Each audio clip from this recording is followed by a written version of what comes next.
RCB 250 run எடுத்துட்டாங்க.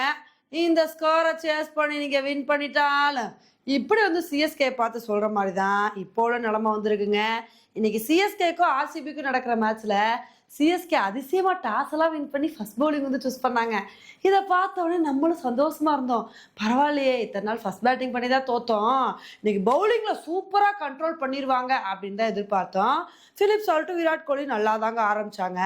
கரெக்டா 3வது ஓவர்லே கலீல் அகமதோட பால்ல விராட் கோலி ஒரு பெரிய ஷாட் ஆட போய் அந்த பால் சிவம் துபே கையில போச்சு. அப்ப கரெக்டா கேட்ச் பிடிப்பாருன்னு பார்த்தா கேட்சை டிராப் பண்ணிட்டாரு. ஐயையோ, இந்த விட்டது இது கேட்சா மேட்சா அப்படின்னு சொல்லிட்டு நம்ம பயங்கரமா புலம்பிட்டு இருந்தோம். ஆனா அடுத்து கொஞ்ச நேரத்துல அன்சுல் கம்போஜோட பால்ல அதே மாதிரி விராட் கோலி ஷாட் ஆட போய் சிவம் துபே கையிலே கேட்சை பிடிச்சிட்டாருங்க.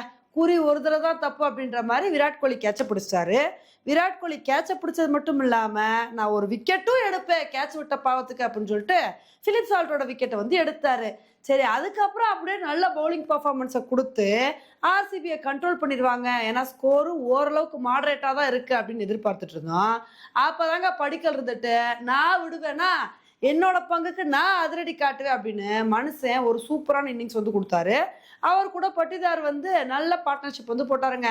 படிக்கல் நான் ஹாஃப் செஞ்சுரி அடிச்சே தீர்வேன் அப்படின்னு சொல்லிட்டு ஹாஃப் செஞ்சுரி அடிச்சு பட்டை கிளப்பினாரு. அவரோட இன்னிங்ஸ் அப்படியே கண்டினியூ ஆக நினைக்கும் போது ஜாமி ஓவர்டன் படிக்கலோட விக்கெட்டை எடுத்தாரு. படிக்கல சூப்பரா போல் பண்ணிட்டாரு.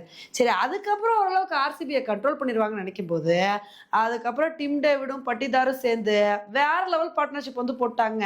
இதுலயும் டிம் டேவிடு நான் அதிரடி பட்டைய கலப்பேன்னு மனுஷன் 70 ரன் எடுத்து விட்டாரு. இதனால இன்னைக்கு ஆர்சிபி 20 ஓவர் முடிவுல 250 ரன் எடுத்திருக்காங்க. உண்மையிலே இதை சிஎஸ்கே சேஸ் பண்றது ரொம்ப கஷ்டங்க. ஏன்னா ஆல்ரெடி சொந்த மண்ணிலையும் மண்ணை கவிட்டாங்க, வெளி கிரவுண்ட்லையும் மண்ணை கவிட்டாங்க. இப்ப ஆர்சிபி இருக்கிற ஃபார்முக்கு அவங்க கூட 250 ரன்னை சேஸ் பண்ணி வின் பண்றது அப்படின்றது பயங்கர ஒரு கஷ்டமான காரியம்தான். ஏன்னா சிஎஸ்கே பவுலர்ஸ் இப்படி சொதப்புறாங்கன்னு தெரிலங்க. ஸ்டார்டிங்ல ஓரளவுக்கு கண்ட்ரோல் பண்ணாங்க, அதை அப்படியே கண்டினியூ பண்ணுவாங்கன்னு பார்த்தா சிஎஸ்கே பவுலர்ஸ் கிட்ட எப்படி தெரியுமா போட்டி போய்கிட்டு இருந்துச்சு. யார் அதிகமான ரன் கொடுக்குறோம் பார்ப்போமா, யார் விக்கெட் எடுக்கிறாங்களோ இல்லையோ, யார் அதிகமான ரன் கொடுக்குறோன்னு பார்ப்போமா, உனக்கு எனக்கு தான் போட்டின்னு சொல்லி போட்டி போட்டு சிஎஸ்கே பவுலர்ஸ் ஆர்சிபி பேட்ஸ்மேன்ஸ்க்கு ரன்னை வாரி இறச்சி விட்டாங்க. பவுலிங்ல மோசமான பர்ஃபார்மன்ஸை கொடுத்துருக்காங்க.